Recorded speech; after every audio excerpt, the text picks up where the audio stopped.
That's all we need. Hello, and welcome to the second episode of the season for the Tigers Down Under. I'm your host, Alex, and with me this week I have Dan. How are you, Dan? Yeah, I'm good. Looking forward to the season kicking off, getting underway, and watching a bit more City. Yeah, look, it's as I was saying to Logan last week, it's really sort of crept up quite quickly. I was sort of looking at the schedule to sort of start to figure out when we should come back for the new season and realized that it was pretty much right upon us at that point already. So, look, it's good to have the real stuff back this coming weekend, and it's going to be a good season ahead, hopefully, for City. Yeah, look, I think there's there's a lot of good things that have happened. I mean, those couple of injuries are a bit of a blow, or that are still carrying on from the end of last season. But I think no fresh injuries, a few decent looking incomings, maybe one or two more. One particular one that I think many of us are particularly excited about the possibility of that reunion, but yeah, I think there's a lot of good things coming.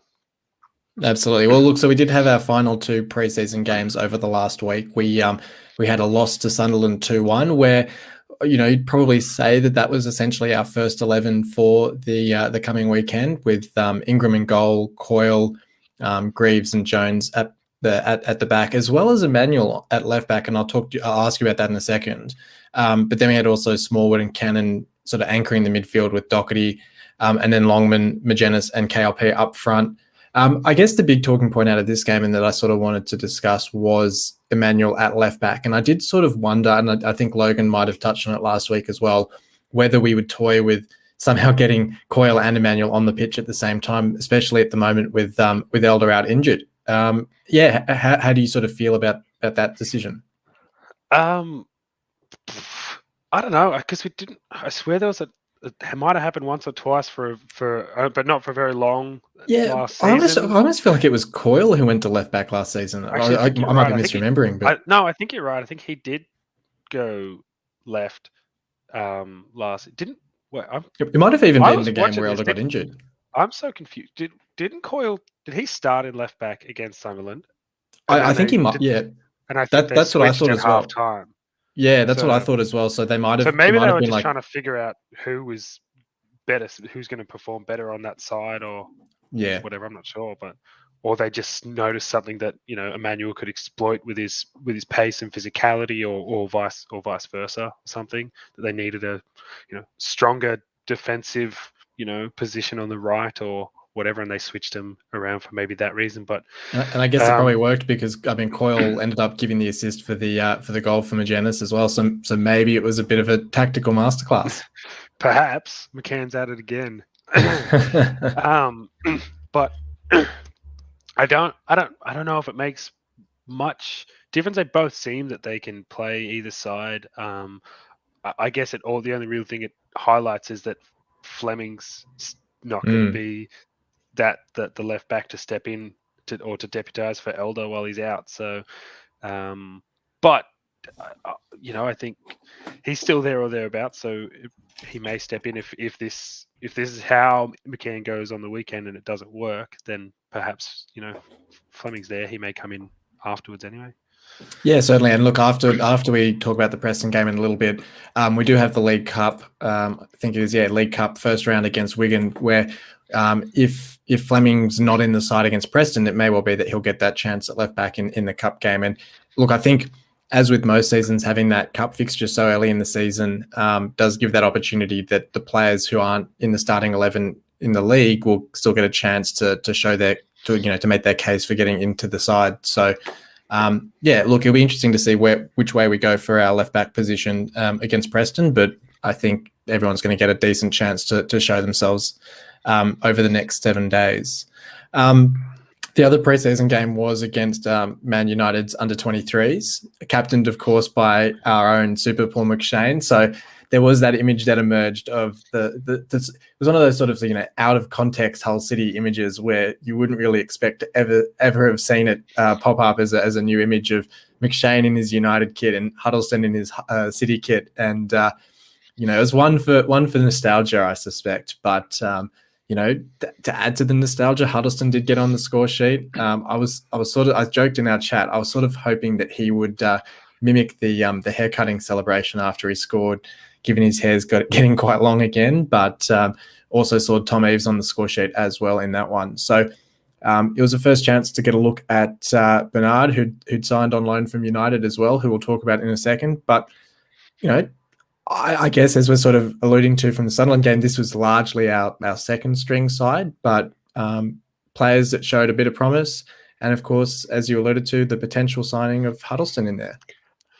Yeah, look, I think preseason, it's never really about results anyway. You're just looking for performances. And I think even though we lost against Sunderland, I thought there was lots of good opportunities created.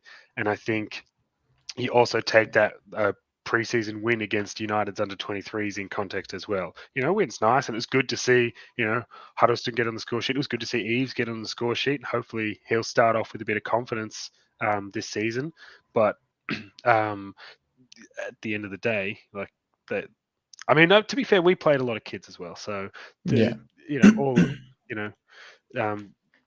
it's sort of there and thereabouts. But, I thought Moncur looked pretty... Very reminiscent of Doherty, just likes to grab the ball and just drive it forward. So be interesting to see how that plays out, because if you have too many of those players in your team, then you're just going to leave big holes everywhere. So yeah, and that's where you need your Honeyman back in the side, who can sort of just has the legs to run. Oh, and in fairness, Doherty as well have the legs to just sort of run all day. But I guess after our last season in the championship with McCann, the legs failing in the last 30 minutes was a big worry. So yeah, as you say, don't want too many players running forward of the ball all the time. But no, look, I think Moncur along with Longman, who I probably should have mentioned during this talk about Sunderland, probably the two standouts for me in terms of signings. Baxter's been pretty promising as well, but I don't think he'll get that chance straight away. But yeah, Moncur and Longman have really impressed me, and arguably should be in our starting 11. Yeah, I thought Longman actually looks like a decent, if he is a backup, like Wilkes is a maybe to start on the weekend. If he does start, then Longman looks like a player who's actually going to come on and do something. Unfortunately, Scott still looks like he's just got no confidence. I watched some of the highlights, and he'd come to a player and he'd almost just bring himself to a standstill instead of taking the player on, and he's on the edge of the 18-yard. He would slow himself down instead of, trying to use his pace and footwork to get past him or to draw a foul or do anything remotely interesting, which was pretty disappointing. But Longman, he seemed young, full of confidence, got the ball, was driving past players, trying to do things, couple of, not afraid to shoot. And I think his first shot was at he had a good, decent attempt at the near post, and then later, got into a good position and smartly tried to hit the inside the far post, just curled it away a little bit at the end. But there's certainly a player in there, and hopefully he'll develop in his time here, and he might even and hopefully bag a few goals for us as well. Yeah, look, I think it's a big shame for him, and I think there was sort of talk during the week that they were trying to get him out on loan, not only to free up a squad spot now that we've had that clarification from the EFL, but I think it's fallen through now with, was it St Mirren's or somewhere like that up in Scotland. I think it's a hard one, because I think to some extent, I think going back up to Scotland might help him sort of recapture his form and confidence, but then at the same time, keeping him in England and getting him used to the English leagues and being close to the city and being more involved with the squad might also be good for him as well. So I'm not quite sure what the answer is, whether he could find a loan move to League One where it's, whether it's to a Doncaster or somewhere like that. So it's quite local, but it's a league down where he can sort of, hopefully play most of the games and actually get a bit of confidence, as you say. It's a really tricky one. And I was saying last week to Logan, he's almost got to be our most expensive player in our squad at the moment. I think we signed him for over £1 million. So, which is a bit of a crazy one when you think about where our squad used to be. But I don't know, maybe there's a bit of pressure on him. Maybe he feels sort of anxious to perform up and live up to that price tag. I'm not quite sure. Yeah, I don't know, but yeah, I think it was 1.2 or 1.5 million Mm. pounds or something, which was so out there with what else we were paying for players at the time, I think and it then was around when we sold Bowen and we sort of splashed out. We got like Wilkes on loan, we got Madison, and then I think we bought Scott. We kind of went a bit crazy with a bit of the money. yeah, but yeah, and then like I guess just the transfer policy has obviously been shifting to a more fiscal approach. Mm. So I, but yeah, not sure. So what is it? Do we have to sell him, or is he able to go on loan now? Is he So counted as in that 25 player cap or whatever that we have? yeah, so I think it was weird because when the reports first emerged that we were trying to shift him out, it seemed as if the narrative was that he was being sold because of this requirement from the EFL that even players out on loan would count in the squad. But in more recent days, I think I saw an interview with McCann where he basically confirmed that they'd gone to the EFL and quite rightly made the point that if a player is out on loan, they really shouldn't be counted in the squad. And I think they've confirmed that interpretation. So it does mean that Flores and Jones, for instance, don't count in our squad. And it means that if we can get Meyer and Scott out on loan, which I think we're trying to do, in theory, that basically then just gives us the spots for Bernard and Smith, who we'll talk about in a second, who's presumably coming in soon. I guess my confusion is I thought we were already at the limit of 25 spots when before Bernard came in, but maybe that was 25 including Jones and Flores, and now if they're not being counted, we do suddenly have those 2 spots, which might be the case. Yeah, this is it's all a bit confusing. I think it's we sort of talked about it last week, but it's a bit of a weird one where the EFL seems to surprise the EFL doesn't seem to have really thought things through quite right. When you look at the fact that Derby, for instance, are able to sign players for a fee, I think, even though they are under much stricter regulations than us, it just seems a bit backwards when we haven't actually done anything wrong. We've just taken a grant from the league to keep us sustainable, which just seems very strange. Yeah. But anyway, we're talking about transfers. We have signed Deshaun Bernard on loan from United. It was probably the position I was most anxious for us to address before the season began, which was at centre back. Played against United's under 23s and looked reasonably solid. Didn't see a lot of him. Granted, it was just the highlights. But he'll be good depth. He'll be good backup for Jones and Greaves, I would suspect. Yeah, look, I think now we've got with Greaves and Jones as our as the 2 number ones in that position, and you've got Festus Arthur, I guess, and Deshaun now sitting sort of behind them, and McLaughlin, I guess, as well. Yeah, Sean McLaughlin. Got a little bit of depth. You've got some versatility in someone like Coyle as well, perhaps in an emergency. So I think we probably are stocked in terms of bodies. I guess my main concern would be in terms of the quality in that depth and how far that's going to go in the championship level. But time will tell. I mean, fingers crossed, Greaves and Jones stay fit, and we don't really need to call upon anyone else. But that's my concern anyway.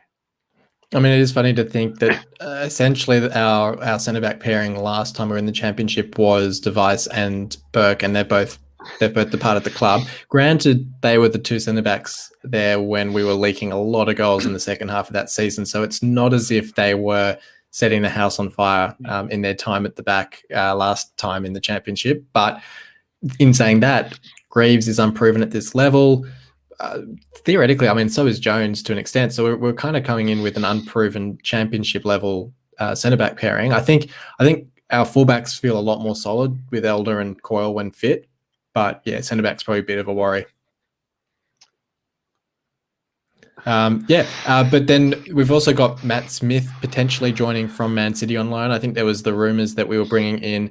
I think it was originally sort of leaked as a top 6 Premier League clubs player was coming in on loan, and it sort of narrowed down to Man City. And I think everyone's sort of joining the dots and thinking it's Matt Smith, who is a central midfielder, was on loan at Doncaster last season for 40 appearances.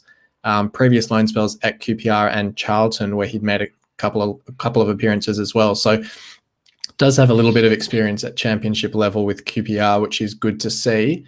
By all reports, he's a very highly rated young player at City. So seems to be somewhat of a coup to get him into the club. And I guess my thinking around this is there was a lot of concern, I guess, over pre-season about Smallwood's form and the worry that if Smallwood was not performing, the logical replacement from last season anyway would be to push Jones into midfield. And as we were just touching on the lack of, I guess, depth or experience at centre-back, we don't really want to be pulling him out of there. So bringing in Smith as a fallback option in that midfield trio, I think is a really good move. Yeah, look, I admittedly don't know anything about my namesake, but yeah, look, I think in terms of in that position, that having extra bodies and in the midfield, I guess like we have recruited pretty well in the midfield, I think. So we have quite a lot of depth but actually reasonably strong depth there, which is nice. When you look at, you've got Cannon and Monka who can play in there or further forward. Honeyman, although he's injured, Smallwood, maybe Huddleston if we're lucky. Now perhaps Matt Smith, Doherty as well. Doherty. Did I mention Smallwood? I don't know. That they keep adding up. Like there's quite a few there really, and they're all of a decent quality. So I think that will be an area that we hopefully shouldn't have too many problems in. But I think the other thing which is interesting is like that. Obviously, McCann's last season has grown his own the aura around him or whatever.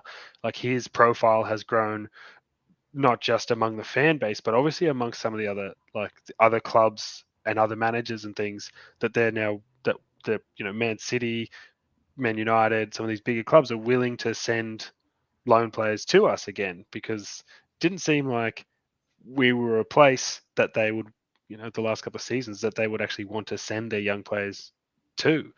But obviously, success, is a wonderful tonic. So, yeah, and look, I guess he's got a pretty good reputation now of developing those younger players. You look at Wilkes, KLP, Slater last season had a really great season in the end. So there's quite a few younger players who are really sort of flourishing under McCann.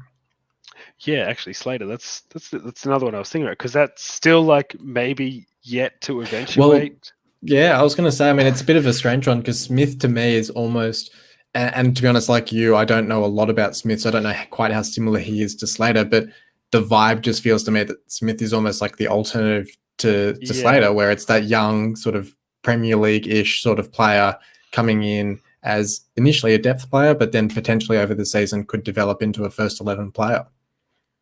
Yeah, well, I hope so. I mean, I'd like to see Slater back, but if we miss out, but if this one turns into another gem, then that'll be pretty good too. Absolutely. Well, we'll move on then, and we'll sort of do a bit of a general preview before we get into the more specific preview of the Preston game, and just get your thoughts on where you think City will finish this season. Oh, I have not actually really thought about this. This is the thing that I'd never like to think about before the season, because it's where I maybe give it a my bracket. hopes up or something. Yeah. But I think probably in that I don't know, 12th to 16th sort of a zone. I mean, I'd like to go better, obviously, but tempering expectations this time around. I think 12th to 16th is the exact bracket that I used in the Facebook group the other day when Mitch asked the question. But yeah, 12th to 16th. I think maybe we're that's not where quite. I got the idea from. I don't think we're quite top half playoff challenging material, but I also think looking at some of the clubs in the championship this time around, I think we should be better than at least half a dozen of them. So I think that 12th to 16th feels about right to me for where we will finish. Who do you think will be our most important player this season? I think it's going to be a toss-up between probably arguably our two most important last year, or who you can argue would be Honeyman and Magennis. Magennis banging in goals, something that we're going to need to find this year or this season. And I think Honeyman just showed last year. I think he really matured last year within both our squad and as a player in general, and showed really was able to start grabbing games by the scruff of the neck, taking control, dragging the team with him.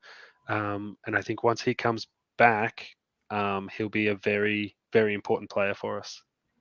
I completely agree. I'm going to go a little bit left field with my player though and say our most important player could well be Jacob Greaves. Just because, as we are sort of touching on before, the lack of experience and depth at centre back. I mean, you could probably make a case for Alfie Jones as well, but I'll go with the homegrown boy and say if Jacob Greaves can have a fantastic season and really step up to the championship, not only does that then put him on the, not that we want to be sort of selling our best players anyway, but it puts him on the radar of Premier League clubs. It sort of gives him that another string to his bow. And if he has a great season, it hopefully would mean we're not conceding too many goals. And hopefully he can bag a couple at the right end this season as well. But yeah, so sort of fingers crossed for him for this coming season. The third sort of question I wanted to ask you, which I haven't really seen too much in City previews, is what would you see as the biggest red flag to you in the first 2 months of the season? What would get you really concerned about our ability to stay up? Besides losing every game, of course. I actually think it's going to be if we aren't scoring consistently. So at least once, across the couple of months, so in 8 games, I would probably want to see like 8 or 10 goals at least across that period. So, you're not necessarily scoring every game, but, at least being able to bag a goal, to take a 0-0 to a 1-0 win or whatever, being able to score those some goals in some crucial moments, which seemed to be, well, that was something that we really, apart from, everything fell apart last time we're in the championship, but it seemed that in those close games, we couldn't find the goals to get us a couple of extra points in that second half of the last championship season we had. So I think that will be a big factor. Yeah, and I think that's I was going to say, I think that's a great chat because especially even at the end of last season, there were so many games where we did get those late goals, which, as you're saying, was such a stark comparison to that end of the championship season where we couldn't get those late goals. And yeah, I think especially with the way that we play, if we can't get our goal scoring going, we're sort of a broken record. But talking about that more inexperienced centre back pairing, if we're not scoring enough goals, there's going to be a lot of pressure on them to keep clean sheets, which I'm not sure if they will achieve in huge numbers. I guess my biggest red flag. Look, I think that's probably it. I think if Wilkes and KLP don't have a goal between them 2 months in, I'll be very, very worried. We might be getting some goals from Doherty and Magennis and others, but I think if those two players need to be chipping in with, call it 15 goals between them for the season, at least, you'd hope. If they can do that, I think we're fine to stay up. I think if they don't have a goal between them, that's when I'd be pretty worried about how we're going to go. I think they should be okay. I think they showed last time we were in the championship they can find the back of the net, but yeah, that'd be the worry for me. Okay, well, new feature for this season, we sort of touched on it last week. We're basically going to do, instead of last year where we did our player reviews each week, this year we're going to do a triple flashback feature where I'll say a theme for the week. Might be to do with a player, might be to do with the manager, might just be to do with the club itself.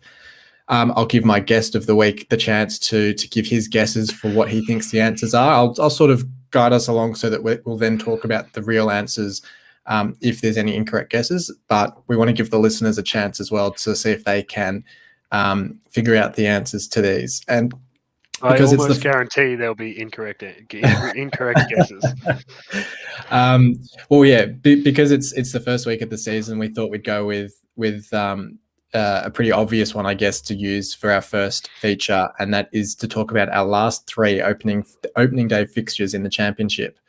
So Dan, I'll give you a hint to start with, and I don't know if it'll impact on your answers or not. We had different managers in each of these 3 games. One was the first game of Leonard Slutsky's reign. One was the first, well, not the first game of Nigel Adkins' reign, but the first day of the season for him. And then, of course, Grant McCann's. So I don't know if that impacts on your guesses at all, but what would you say for each of those? I wish that I could remember anything about any of those momentous days. Unfortunately, I have many other pressing things in my mind. So these are complete guesses, and in no particular order. I have Swansea, Brentford, and Fulham. So you did get 1 out of 3. So Yeah, do you want to do you want to so the correct answer in those was Swansea.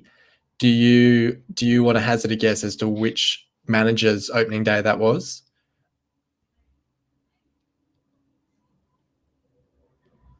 Adkins?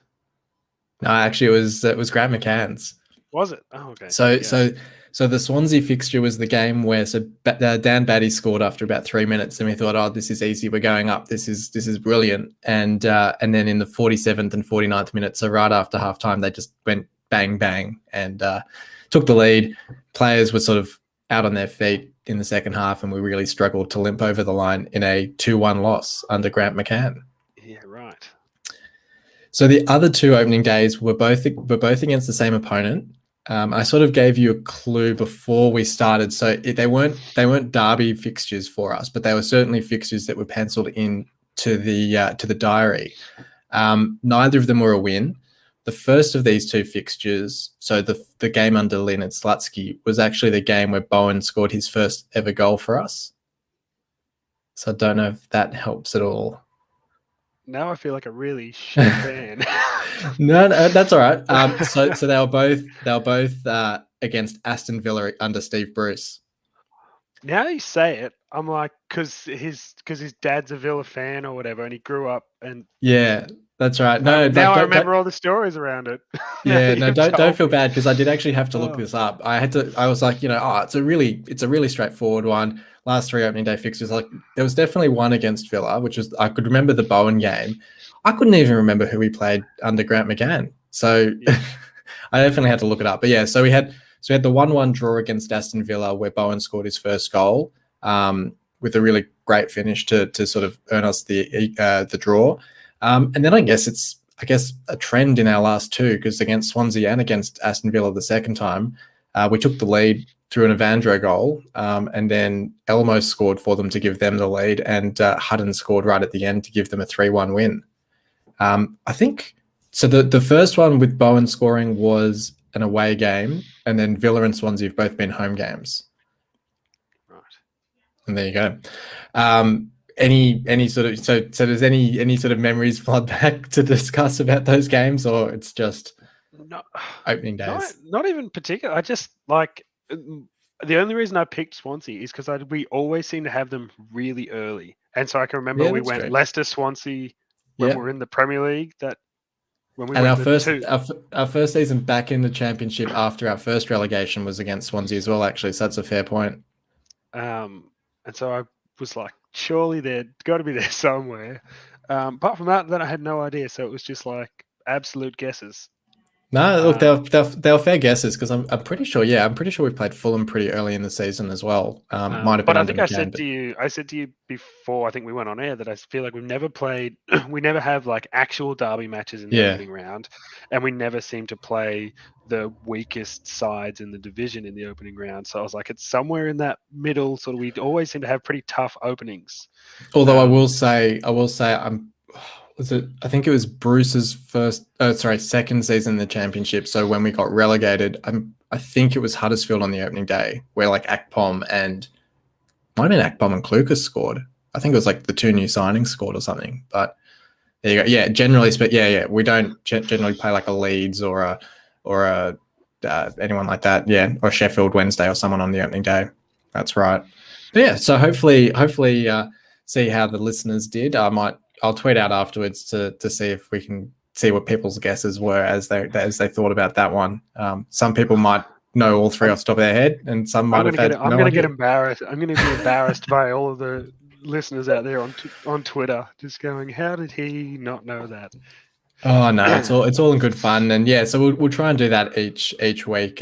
Some of them will be quite obscure and quite difficult, and I'll sort of see if we can figure them out. And some of them might be a bit more straightforward, but yeah, we'll see how we go with those ones. But yeah, let's on the topic of opening day fixtures, we'll talk about that game against Preston to start the season. So sort of similar to last season, I'll sort of try and run through a few different aspects of their team for us to discuss. But so they're managed by Frankie McAvoy. It's his first professional managerial gig. I think he was the assistant to Alex Neil, who got sacked last season. The interesting thing about this is that he did win 5 of his 8 games in charge, which is presumably why he got the gig. But I mean, we do typically seem to see these sorts of caretaker managers have a reasonable spell in charge, especially when the season's done and dusted and they're not going to go down. So my question marks around him would be whether he's actually up to the job. I think it's going to be interesting as well. They've got Izzy Brown out with a pretty long-term injury as well. They lost all of their preseason games except for beating Celtic, and I think most teams would beat Celtic at the moment. So I don't know how much that means. And I think in our last 5 games against them, it's 2 wins apiece and a draw. So pretty even in those stakes as well. So I guess it's a bit refreshing after last season. We've got some sides that we might actually know a little bit more about, sides that we have recent history against as well. But what are your thoughts on this one? How do you sort of see us heading into this first game? Yeah, look, I'm not really sure. To be honest, I think it'll be hard, for McAvoy. I think if this is his as a first gig and then to step into the championship with 8 games of managerial experience, that's going to be a tough ask. So they may struggle this year, but I mean, he may surprise us as well. But I think like McCann had was a young manager, but had managerial experience and came in and really struggled to maintain, form throughout the season. So, and there's been plenty of even higher profile managers who have struggled in the championship as well. So, yeah.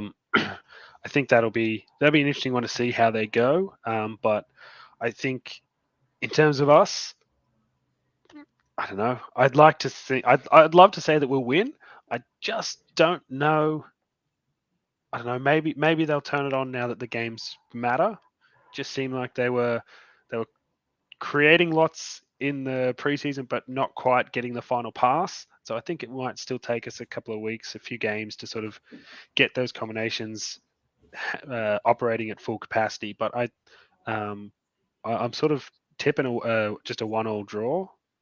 Yeah, I was going to say, I think if we can get a 1-1 draw, I think I'd be reasonably happy with that. My big sort of fear is that, yes, the side has sort of gelled and looked really good at League One level, and we think that they can take that step up. But my worry is sort of similar to when we go up to the Premier League and you kind of get that additional pace and physicality, and suddenly you look really at sea and not up to it. I was a little bit surprised that we didn't play a championship club over the preseason. I would have thought we'd at least try to kind of get a sense of what the other sides in this division are playing this season, just to get a taste of it.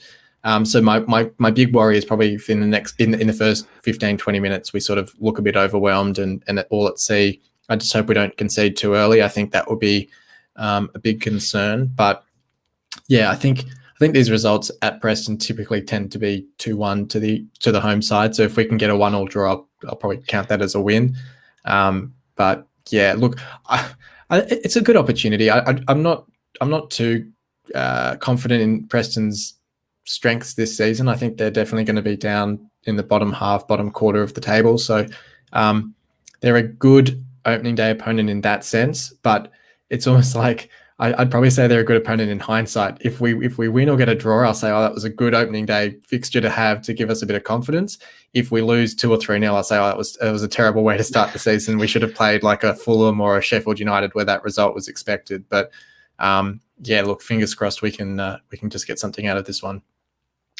Yeah. Yeah.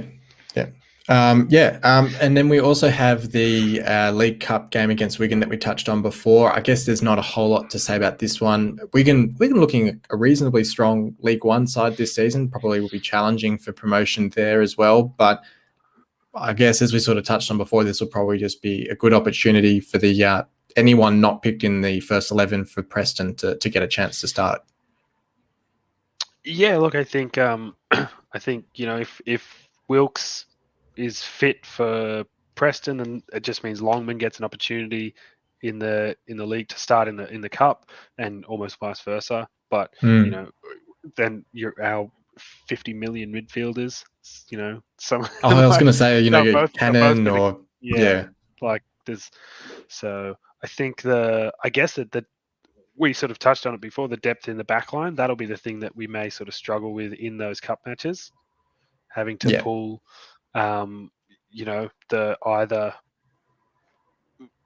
I guess you're going like a Fleming, McLaughlin, Bernard Deshaun, Festus Arthur, maybe. Yeah. And I guess if Emmanuel, because that'll be interesting, if Emmanuel and Coyle both start against Preston, then you don't really have a backup right back to rely on for the cup game. Or you pull up, one of the under 23s right back or something, or one of those players who's been thereabouts. But yeah, because I think it was Andy Smith. Andy Smith played there against United. Yeah. So maybe he gets a run in the cup, but then Eves will start the cup probably, because I think Magennis has surely got to be ahead of him in the pecking order to start the season. So I don't know, I think two good games to look forward to. Everyone, I think the important thing is that everyone gets like a proper competitive match really nice and early while we're still building fitness, so it's not like the first team gets too far ahead of the reserves in fitness, so that God forbid there's any injuries or anything that come up reasonably early.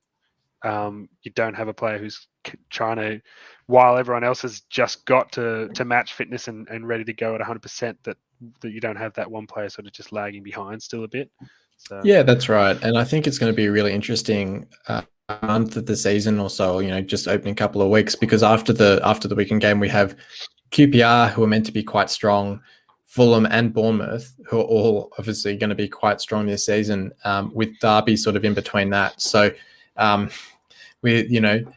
of Derby's sort of prospects for this season, it's sort of equivalent to that Wigan game where I'd hate to suggest, we're going to rotate against Derby, but it means that we've got tough opponents, but we've also got that chance to hopefully try and build a bit of confidence with a win and get a bit of rotation in the squad and get everyone getting that chance. I think, to be honest, I mean, the battle this season between Longman and either Wilkes or KLP is almost going to feel like, to me, the same as Emmanuel and Coyle last season, where I feel like Longman has shown, at least over pre-season, that he's almost too good not to start, but it's in a position where who are we going to drop for him, So that'd be interesting.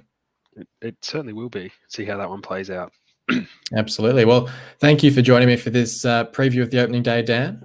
No, not a problem. It's been a pleasure. No worries. And thank you, everyone, for listening in. It's exciting. We're back up to the real thing now. So we've got plenty to look forward to over the next 8 or 9 months as the season kicks on. But until next time, come on, City.